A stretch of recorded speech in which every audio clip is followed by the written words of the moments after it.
Okay, now I'm going to show you how to move your photos from your phone onto your email, which then you can access from any computer that you go to.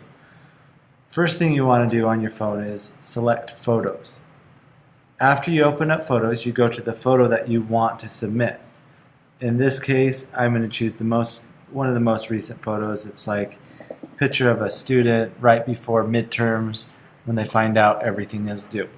So then, in the bottom left-hand corner, I'm going to select the box that has a slight arrow to it, and I can choose how I want to send it. Maybe I'm sending it through a text message. Maybe I'm sending it through an email. In this case, I'm going to send it through an email. In the to line, you're just going to type in your email address. Try and use your SD account. So Andrew.w.schaefer@granitesd.org. Now I'll click send. It's going to say, oh, there's no subject. And I say send anyway. And then it says, what size of a file type do I want to use? I'm going to choose actual size. And it will pop up in my email. So now I'm going to access my email.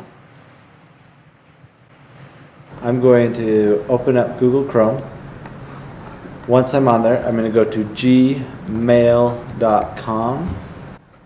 Next, you'll type in your email, which should be your first four of your first name, first four of your last name, and then I think your student number.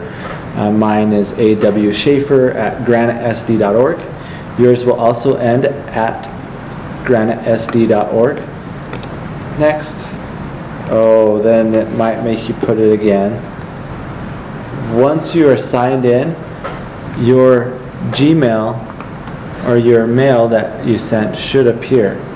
If it doesn't appear, I'm going to show you another way of sending. Click that bottom send button, and this time instead of clicking mail, I'm going to select message.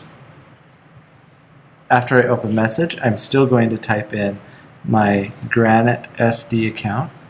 See, it did send. I don't want to scroll up because then you'll see my phone number and you'll call me and I will hate it. So I've got my picture of my son. Now as I scroll over, I'm going to hit download. That's going to save it. It will either pop up right down here or it will pop up under my downloads on my computer.